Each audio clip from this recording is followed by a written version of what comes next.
Coming up on LUTV News, an officer who struck a 12-year-old girl with his patrol car leaves trial on Tuesday without an immediate verdict. Plus, thieves are targeting game stores for some of their most valuable merchandise in St. Louis County. Find out what was stolen and how much it's worth. And former Star Trek actor William Shatner launched into space on Wednesday. Find out how it went, those stories and more, ahead on LUTV News.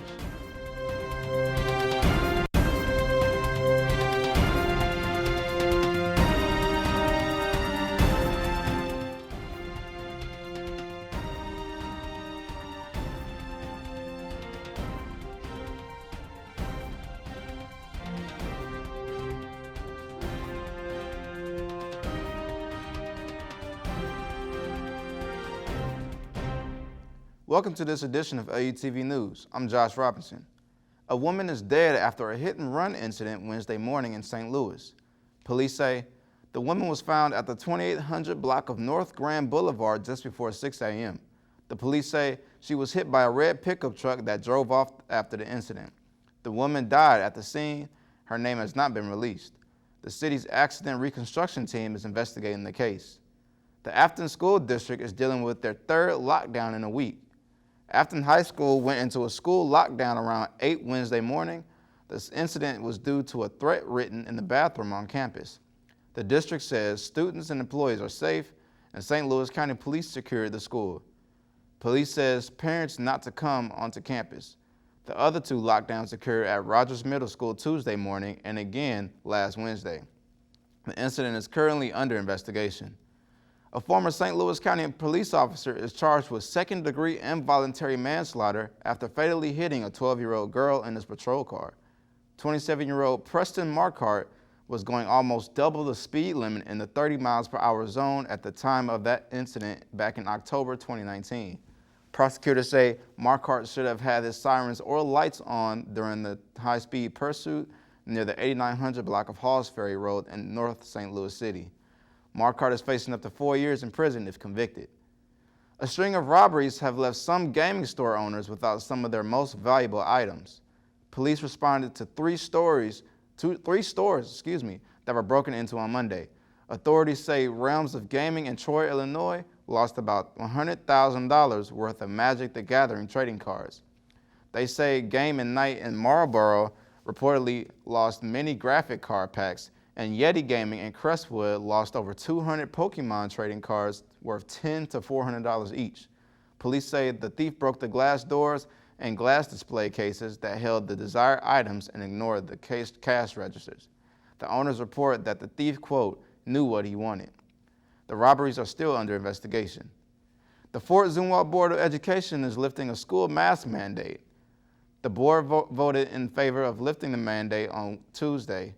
The district started a modified quarantine program where students wearing a mask at the time of exposure will still be able to attend class. The student will have to monitor their symptoms for the next 2 weeks and will not be able to participate in school activities. If the number of students testing positive reaches 4%, students and teachers will be required to wear masks indoors at all times. The rules will go into effect on Friday. In other COVID-19 related news, the St. Charles Family Arena is hosting a drive-through COVID-19 booster shot event on Wednesday from 11 a.m. to 3 p.m. The mass vaccination event will offer first, second, and booster doses of the Pfizer COVID vaccine. Individuals ages 12 and older are eligible to receive their first or second doses. Those ages 12 to 17 must be accompanied by a parent or a guardian during the vaccination. Straight ahead on LUTV News, we finally know what happened in Wyoming regarding Gabby Petito's suspicious death. Find out how she died when we come back.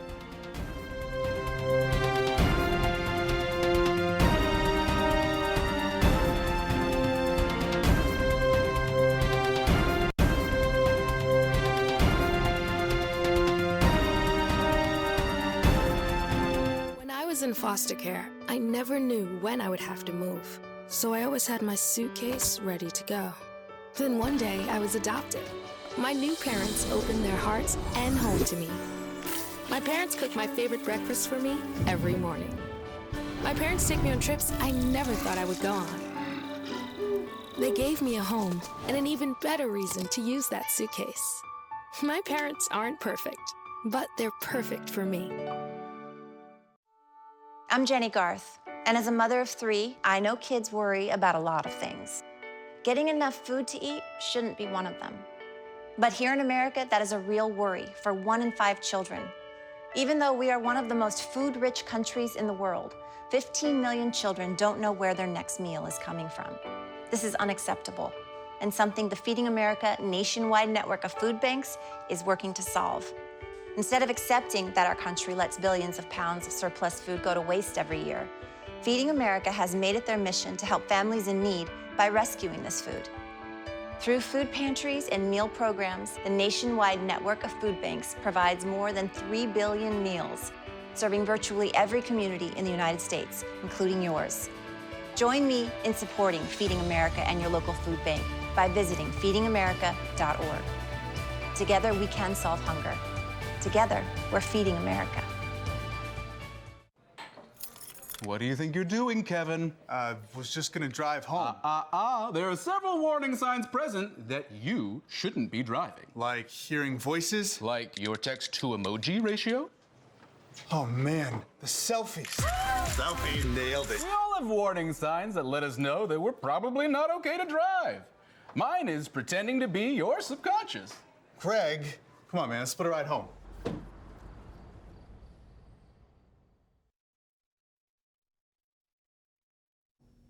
Star Trek actor William Shatner traveled into space Wednesday morning. The 90-year-old actor is now the oldest person to fly into space. Shatner and the 3 other people made the trip with Jeff Bezos' Blue Origin space travel company. The 10-minute trip launched southeast of El Paso and landed near Van Horn, Texas.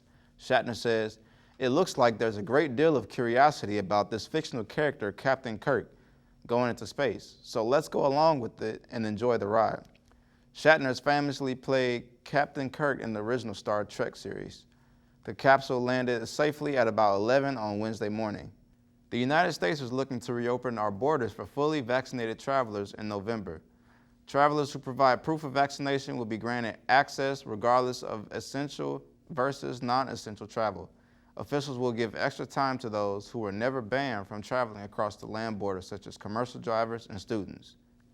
But everyone will need to show proof of vaccination when crossing starting in January. The Centers for Disease Control and Prevention is still deciding how they will handle foreign travelers who receive the AstraZeneca PLC vaccine, which is not yet approved in the U.S. A coroner in Wyoming has announced that 22-year-old Gabby Petito died by strangulation. The coroner is also ruling her death a homicide. Petito went missing back in September while on a cross-country trip with her boyfriend, Brian Laundrie. Her body was found on September 19th. It has now been 1 month since Laundrie was last seen. He is still a person of interest in the case, and police have issued a warrant for his arrest. A surge in consumer prices last month increases inflation to more than 5%. This change pushes a higher price for goods, houses, and gas. High prices are also causing businesses to pay more to attract workers. Because of this, Social Security recipients will receive an annual cost of living boost. This means retirees' monthly payments will increase by $92 to an estimated $1,700 for 2022. Boeing will require employees to get vaccinated or risk getting fired. The deadline for the vaccine mandate is December 8th. Employees can request exemptions for medical and religious reasons, and employee exemptions will require frequent COVID-19 testing. This mandate will apply to 125,000 U.S.-based employees. Boeing's facilities are located in 7 states, including 1 in Missouri.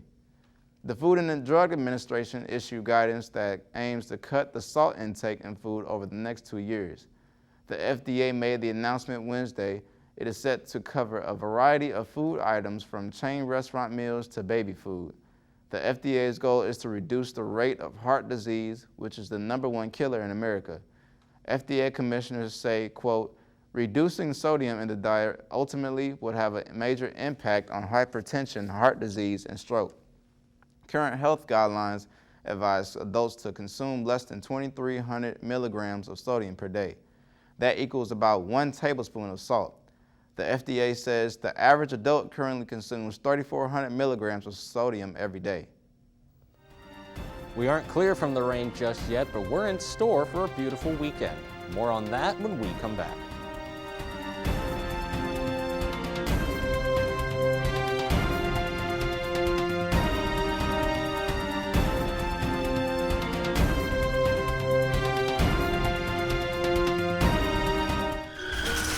Back and change it all.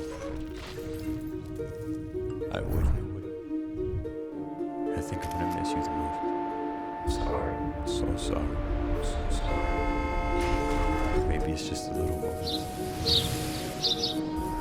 I could go back and change it all. I could go back. I would. But I can't.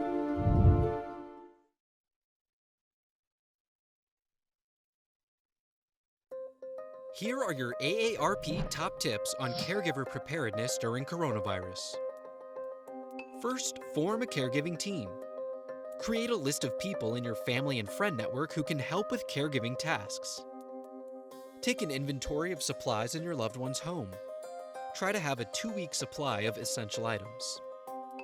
Make a list of the care recipient's medications and medical contacts. Be sure to have prescriptions on hand and ask the pharmacist for an extra 30-day supply. Make a plan to stay connected. To prevent social isolation, set up available technology to help loved ones stay connected and schedule regular chats. Finally, maintain your own self-care.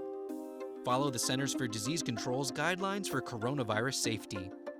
And have a backup plan for care in case you become ill. For more caregiving tips during the coronavirus pandemic, go to aarp.org/caregiving. Meet the Scan, a simple procedure whose mission is to detect lung cancer early.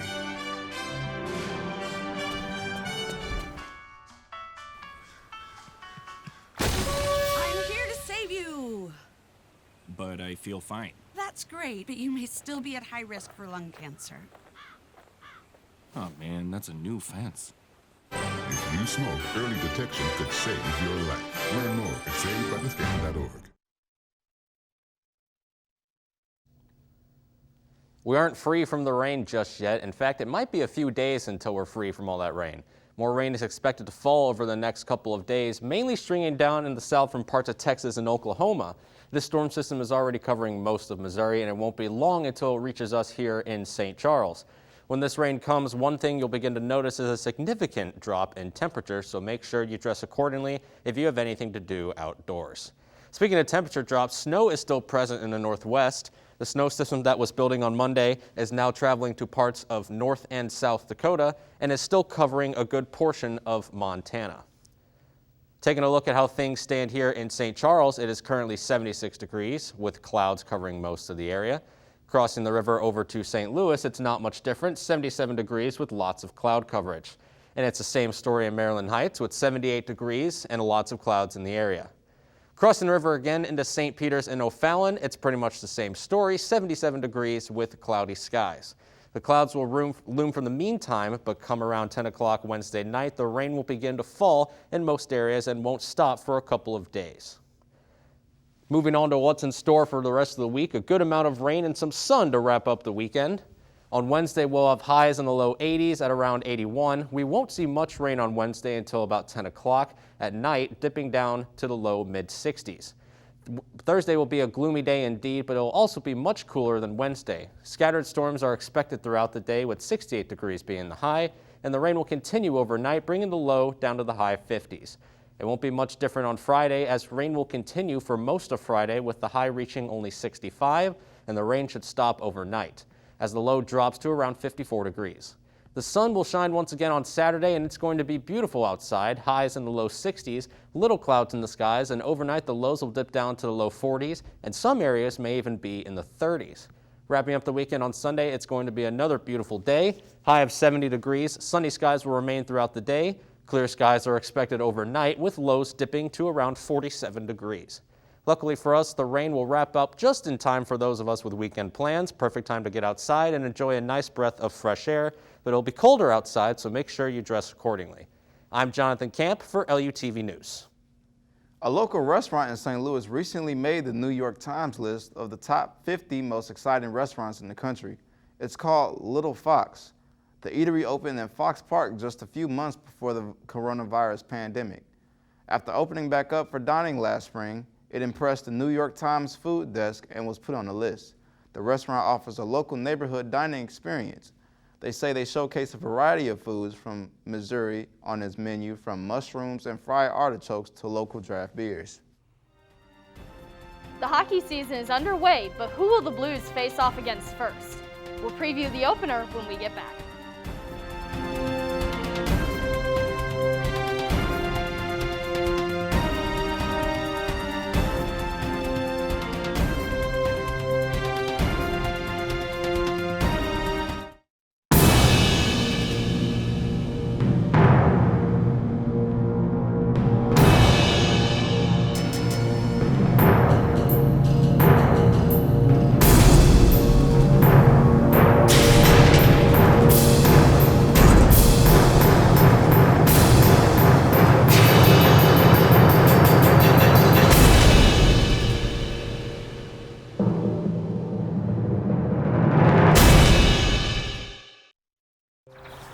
You see certain things get reincarnated in your children. My daughter is very much inspired by my wife's artistic pursuits. So my daughter started making necklaces. She makes what we call affirmation fashion. I tell her every day that your black is beautiful. Your black is beautiful. Your black is beautiful. And if there's anything better than being beautiful, it's being smart. And if there's anything better than being smart, it's being kind. And reaffirming that every day is our method of making sure her chin never drops. My dad wasn't around, and I remember riding a bike and falling off and cutting myself, and me never just wanted to get back on it. People ask, how your children learn how to ride a bike, and you did. I didn't teach them. I just created an environment where they taught themselves, and all I had to do was be there.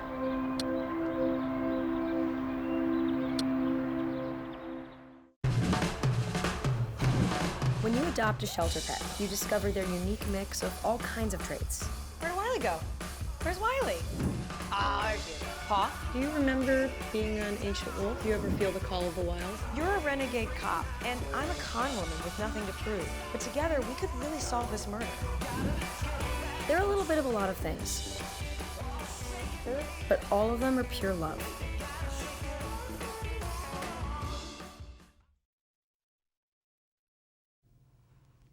The Vegas Golden Knights kicked off the NHL season Tuesday night with a win against the expansion club, Seattle Kraken. The St. Louis Blues have their first game on Saturday against the Colorado Avalanche. 23 players are set in stone to wear the note, with 14 forwards, 7 on defense, and 2 goalies. This weekend will mark Vladimir Tarasenko's return to the ice. Fans can expect to see recently signed veteran James Neal hit the ice as well. The game starts at 8 Saturday night. The Rams' lawsuit saga continues. According to court documents, it seems as if the lawsuit could continue in a St. Louis courtroom sometime Wednesday. No one with the National Football League have confirmed that the hearing is happening, but the judge also just blocked a bid to move the lawsuit. The Rams and NFL are also looking to block attorney Bob Blitz from representing the St. Louis plaintiffs. This is so the Rams can call Blitz as a witness. Blitz was involved in other lawsuits that happened after the relocation. And in other NFL news, Las Vegas Raiders coach John Gruden resigned late Monday night after racist and other offensive emails came to light. Gruden was critical of changes made to the league. He used derogatory terms for players, officials, and even then-President Barack Obama. In a statement on Twitter, he says, "I have resigned as head coach of the Las Vegas Raiders. I love the Raiders and do not want to be a distraction. Thank you to all the players, coach, and staff and fans of the Raider Nation. I'm sorry, and I never meant to hurt anyone." The National Football League Players Association wants the NFL to release all of the emails. Gruden has also been removed from the Tampa Bay Buccaneers Ring of Honor. Now, on to Lindenwood. The football squad will be playing at University of Indianapolis on Saturday, coming off a win against Quincy University last weekend. You should keep an eye out for defensive back Kai Ross to try to break the record for the most interceptions in a game, which he tied with 3 during their homecoming win. The game starts at 5 p.m., so keep an eye on Lindenwood FB on Twitter for updates about the game's results. I'm Lauren Shelton with LUTV Sports. In international sports headlines, local police say Kenyan long-distance runner and Olympian is dead from apparent stab wounds. The Kenya Track Federation says 25-year-old Agnes Tirop was found on Wednesday. Authorities say her husband is now missing and considered a suspect in the case. However, authorities are still investigating the incident. Last month, Tirop broke the world record in the 10K event at the Adi Zero Road to Records event in Germany. She also participated in the 2021 Olympics. Closer to home, the St. Louis City Museum will host a Halloween game night on Friday. It's a 20 and up event with games, drinks, and music. There will be a costume contest where the winner will receive a rooftop date for the 8 people. Tickets are on sale for $25 on the City Museum website. That's it for this edition of LUTV News. I'm Josh Robinson. Thanks for joining us.